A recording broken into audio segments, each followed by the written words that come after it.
CG, I come back to you. The projection we are given, all your presentations, we have also looked at the presentation that you made to the in 2024. And then looking at also the other avenue of you getting money in order for you to be able to make up to that projection. So the projection we made is formal, and I'm sure if we look at other avenues that more money can come in, we will jack up the projection again, because a country like Nigeria, with the kind of economy we have, for the customs to be bringing 10 trillion, 10 trillion, if you convert it to the international currency, USD, you can imagine that we have not started. So, in my view, if we said, even if it's 10 trillion you bring, it's still very low, in my opinion. But let me hear from the chairman, fiscal responsibility, if there are outstanding liabilities or there are some leakages that they have found out, so that he can also help the committee. Sir, from our records,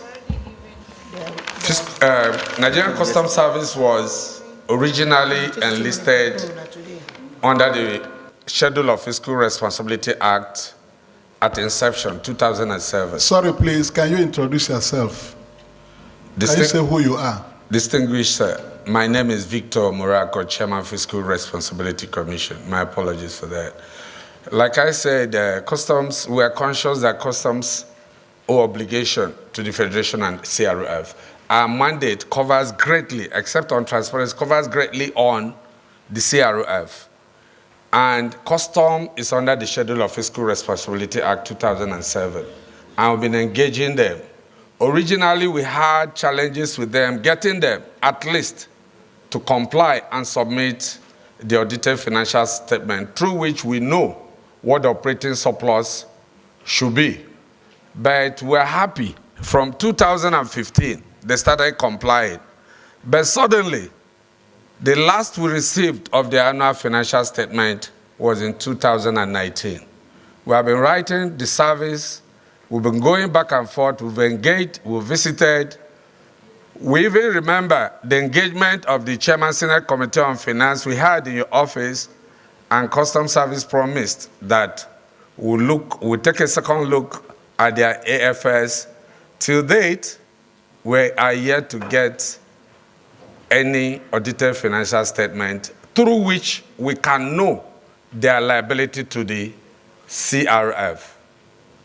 But as at 2019, when we did the last reconciliation with them, we have an outstanding obligation of give me that record quickly. 8.6. 8 billion 600 million up to 2019. This is still outstanding. We recall that even last year, the Public Accounts Committee of the National Assembly invited us and the customs, and we agreed on that. And after meeting, we wrote them again. They responded. We have their response. They say that their 7% cost of collection is for the administrative running of the service. We are looking forward that custom will comply with the laws, submit the audited financial statement, so that we can know exactly what they are owing to the CRF. That is one of our challenges. Then the second one is this outstanding 8.6 billion. It's still outstanding. We are not aware they paid it. Thank you. Thank you, sir. Liars with the commission, perhaps this may have happened before my appointment. I am not too very sure. I know that we are a self-funded agency. I know that these documents that you talked about, the audited accounts, is what we produce every year. So I would be willing to sit with them, obviously with some guidance from our legal team to let us understand what the obligations are to this commission. We can set forth that as soon as in the next 1 week or 2 weeks. We'll get across to them and we'll get back. Okay, CG, can you confirm if you collect 2% of VAT? Yes, they are correct. You collect 4% of FOB? This is the elephant in the room. Is it correct? No, it is not. We've not started collecting 4% of FOB. Okay. The NCS Act 2023 allows us to start collection of 4% FOB, but the modalities are still being worked out between the Ministry of Finance and the Office of the Accountant General. We have done all what we felt is required, and we have also even requested the assistance of the National Assembly to give effect to an act that was put in place by the National Assembly. We've not gotten to that. So what he made reference to, the 7% cost of collection, is what will still operate as at the 2024 budget. So if... And you don't have the 60% of the CISS? It comes once in a while. It's not as regular as it should be. There are a lot of liabilities. But it's not. But you know, the CISS is not your entitlement in the real sense. It is. So it will be an intervention if you are paid from CISS. No, Mr. Chairman, it is because we are doing the CISS was meant for the implementation, the running of the comprehensive import supervision scheme. Yes. And this was used to fund service providers. So what the service providers were doing before, Nigeria Customs Service is doing it now. So the understanding is that part of that fund should also come to Nigeria Customs Service. So this has been implemented in default in the last 2 years or thereabouts. Okay, we would like to have the comprehensive details of your income, utilization, like we said before. As the committee pleases. Thank you. Chairman. Thank you, sir. My name is Ali Ilyas Abubakar. I'm representing Batarisa Pana, the most superior constituency. I'm from Katsina State. Thank you. Sir, I have a question to CG on these waivers, exemptions, and concessions. I want to know, sir, the impact of these waivers, whether positive or negative, vis-a-vis the desire of the Customs Service to generate more revenue for the country. And again, sir, in his submission, I heard him talking about some parameters. So I want to know, maybe the parameters he's trying to employ or variables. Sir, CG, are those new things that you want to invent to chip into a revenue collection drive? How do you reconcile it with maybe when you chip in something new about, I'm talking about the parameters we are talking about. If you're inventing something new, then how do you reconcile it with our constraints about what we call incidence of taxation?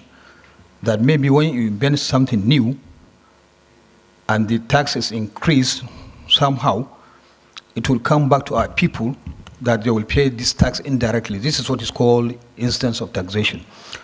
And again, sir, I want to know the effort we are making as far as leakages are concerned in collecting all these revenues, as raised by my senior senator here. I want, what effort are you making in blocking leakages in collecting all this revenue, if there is any leakage?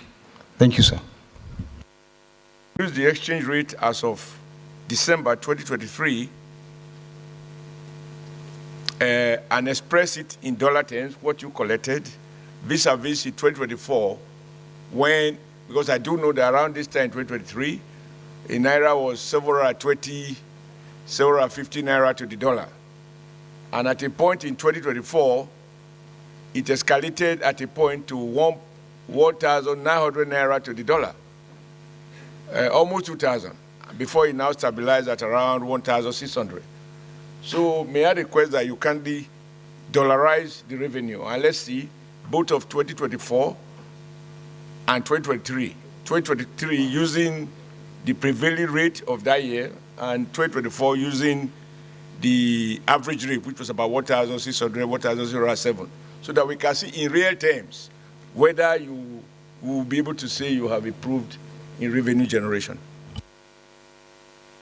First question, there were two questions he raised. He talked about, I think both of them centered on revenue, and I think I'll try and make a sense of the fact that he talked about increase in tax and the effects.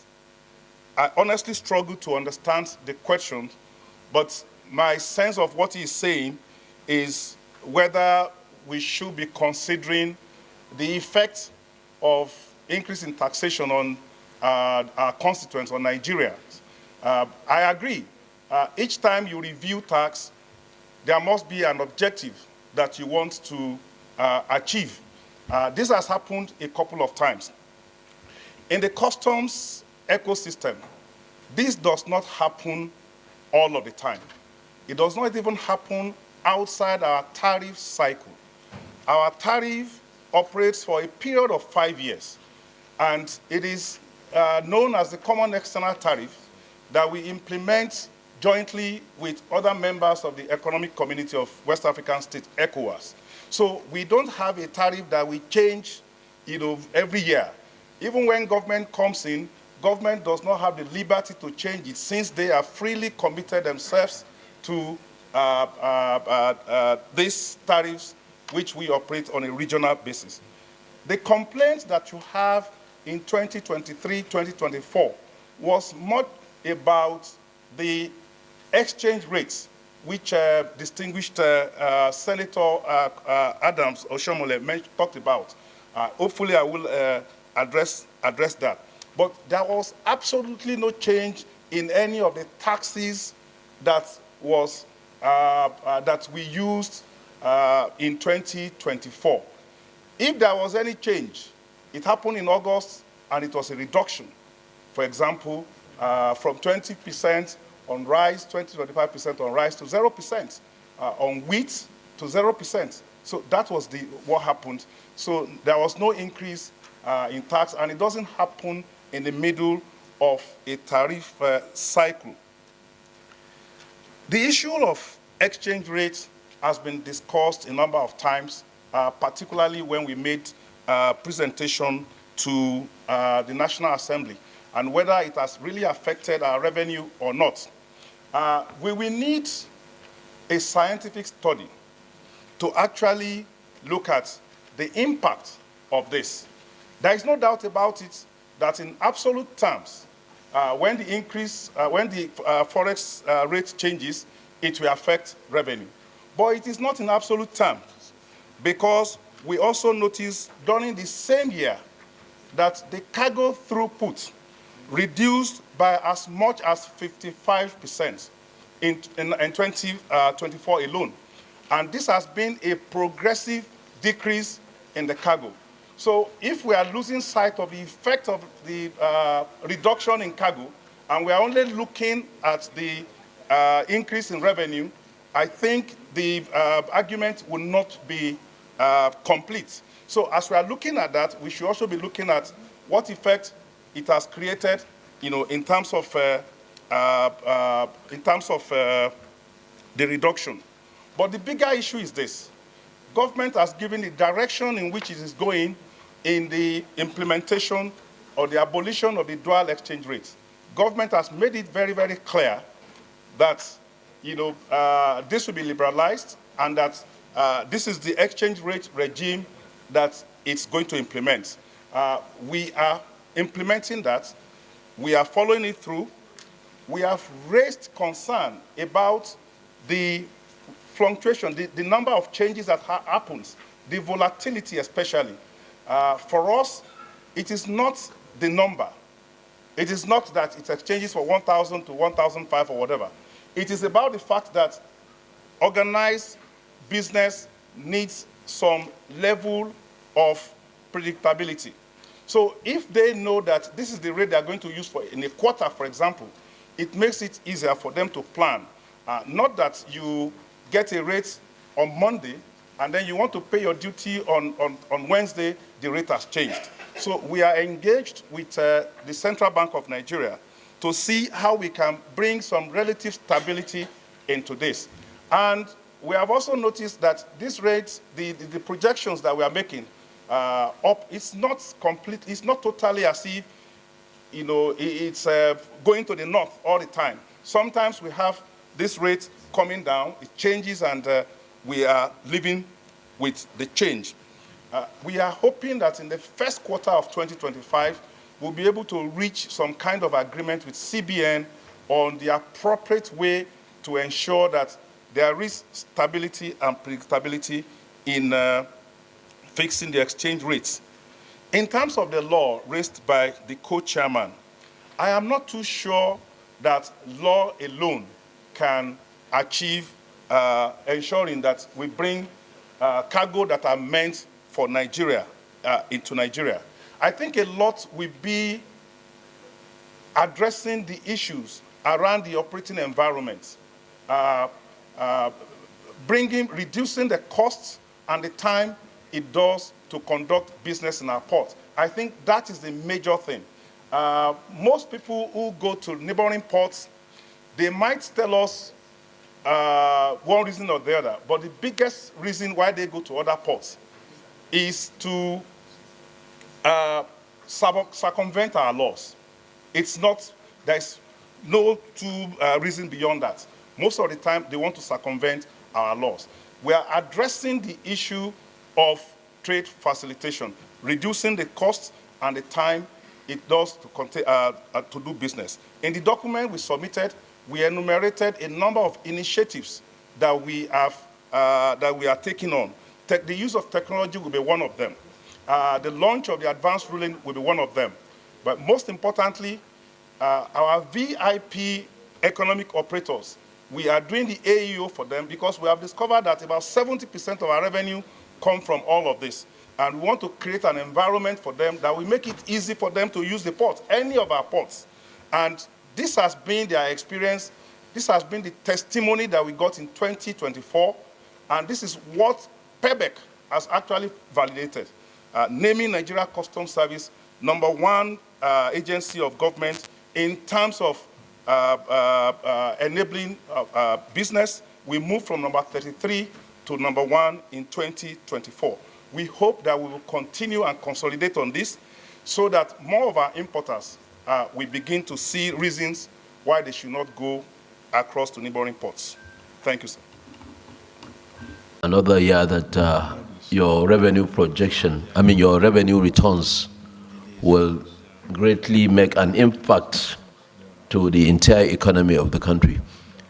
But as I emphasized earlier, looking at all other parameters, we believe that your 6.5 projection, as presented, is a bit inadequate, and we strongly believe that we can make use, or we can go with the 10.5, which the Joint Committee has looked into very well, and we believe it's realizable. We can realize it, and you can even do more. So we are looking forward to receiving your breakdown of the cost of collection.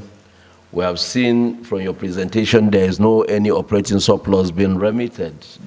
You have utilized everything from the in IGR you've generated. And by the time we looked at that breakdown, we'll be able to now make emphasis to the fact that maybe there will be need for us to increase the 10.5 trillion to likely 12 trillion. So with this, if there is no questions from honorable members and distinguished senators, the Comptroller General can take your leave now. for 2025.